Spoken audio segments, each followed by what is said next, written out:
तो जारी हमारी मेगा कवरेज दिन भर आज न्यूज 24 पर। आज दूसरे चरण का मतदान है। कुल मिलाकर के 88 सीटों पर आज वोटिंग हो रही है और प्रधानमंत्री ने अपील भी की है रिकॉर्ड तादाद में घरों से बाहर निकले मतदाता, क्योंकि प्रथम फेज में वोटिंग परसेंट अच्छा नहीं रहा था। इस बीच चुनाव आयोग की तरफ से भी कोशिश की गई और हम भी आपसे अपील करते हैं, अपने घरों से बाहर निकलिए और अपने मताधिकार का इस्तेमाल कीजिए, क्योंकि ये आपकी जिम्मेदारी भी है। आपको मेरे सहयोगी नजर आ रहे हैं। राजीव रंजन अब हमारे साथ जुड़ चुके हैं, बागपत से जुड़े हुए हैं। दीपक दुबे बुलंदशहर से नजर आ रहे हैं। अलीगढ़ से प्रशांत देव मौजूद है। संजीव त्रिवेदी मेरठ से हमारे साथ जुड़े हुए हैं। राजीव, आपके एनालिसिस अभी तक हो नहीं पाया था आज सेकेंड फेज में, तो अब मैं सीधा आप ही के पास आ रही हूं। और जिस सीट पर आप हैं, चौधरी चरण सिंह की कर्म भूमि, यहां के लिए कहा जाता है यहां का मूड दिल्ली का सफर तय करवाता है, वहां का रास्ता तय करवाता है। तो बागपत का मूड क्या है राजीव?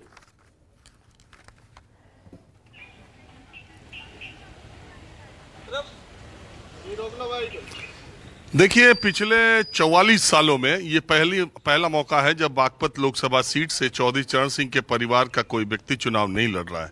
हालांकि उनकी पार्टी को गठबंधन के तहत भारतीय जनता पार्टी ने ये सीट दी है। बागपत में 2 बार से लगातार भारतीय जनता पार्टी के सांसद जीत रहे थे और वो सीट जीतने के बावजूद जयंत चौधरी को भारतीय जनता पार्टी ने दिया, उनके साथ गठबंधन किया। बागपत सीट पर हमेशा आपको पता है इसको जाटलैंड भी कहते हैं, जाट वोटों की संख्या अच्छी खासी है और पीछे के 10 सालों में भारतीय जनता पार्टी की खिलाफत ज़्यादातर जो जाट समुदाय था उसमें थी। अगर किसान आंदोलन देखें उसको थी, लेकिन जयंत चौधरी के आने के बाद जाटों का मन भी बदल गया है। यही बड़ी चीज़ बागपत सीट से है। बहरहाल मैं मवी कला, एक बागपत का एक गांव है, बड़ा गांव है। गांव के अंदर आप देखिए स्कूल कितना बड़ा है। तो उस गांव में हूँ। कुछ लोग मतदान करके अभी निकले, लेकिन मैं आपको बता दूं शुरुआती 1.5 घंटे में बहुत ही धीमा मतदान है। उसकी वजह मैंने पिछली बार भी बताई थी। उसकी सबसे बड़ी वजह गांव में ये है कि इस वक्त जो गेहूं की कटाई का काम चल रहा है वो सुबह 11 बजे तक धूप होने के पहले होता है, तो दोपहर में मतदान इन इलाकों में ज़्यादा होता है। इस समय शुरुआती दौर में मतदान बहुत धीमा है। कुछ लोग यहाँ पर खड़े हैं जो मैं शुरू करता हूँ। क्या बोल रहे थे आप? मैं ये बोल रहा था जो मशीन खड़ी है, तो मैं कहा जब जैसे वोट गिर का आए हम, मगर क्या पता यहाँ कुछ काम हो रहा हो। अरे यहाँ काम देश को दिखाने का हो रहा कि कितना मत पड़ रहा है, मशीन यही दिखा। नहीं वो तो हो रहा है, पर लेकिन पूछने में तो कोई डर नहीं। नहीं पूछने में क्या या कोई कुछ जा रहा है, किसी आदमी को किसी चीज की नॉलेज ना हो तो पूछने में तो कोई डर नहीं होता। कोई डर नहीं, तो ये मशीन बता रही कि वोट पड़ रहा। हाँ, तो हमें नॉलेज तो होगी ना।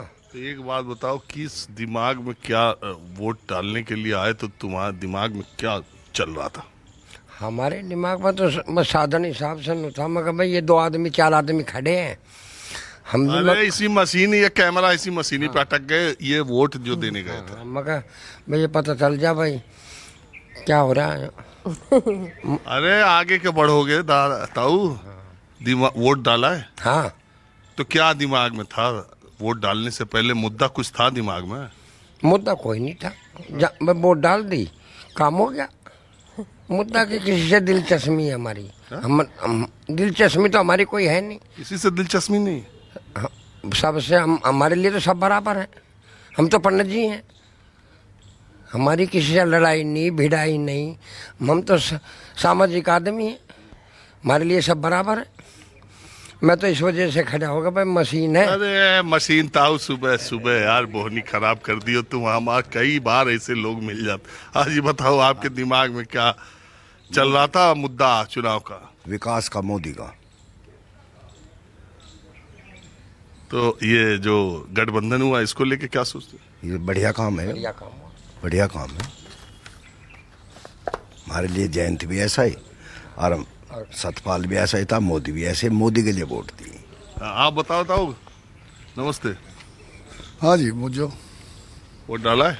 डाल लो। हाँ भी वोट डालने आया हूं। आपके गांव में बहुत धीमा वोट पड़ रहा, बात क्या है? खेत में जा रहे लोग, बाग गन्ना भी रह रहा, गेहूं भी रह रहा खेत में, इस वजह से वोट डाल लेंगे, सारी डलेगी। पिछली बार से ज्यादा पड़ेगा कम? ज्यादा पड़ेगा। इस बार उत्साह ज्यादा है? इस बार विरोध नहीं है गाँव में, कोई एक तरफा है पूरा गाँव। पहले विरोध था? पहले विरोध था। कई पार्टी हो राजीव, जाती। आप बने रहिएगा, मैं वापस आपके अब पास ये आती हूँ। इस वक्त हम सीधा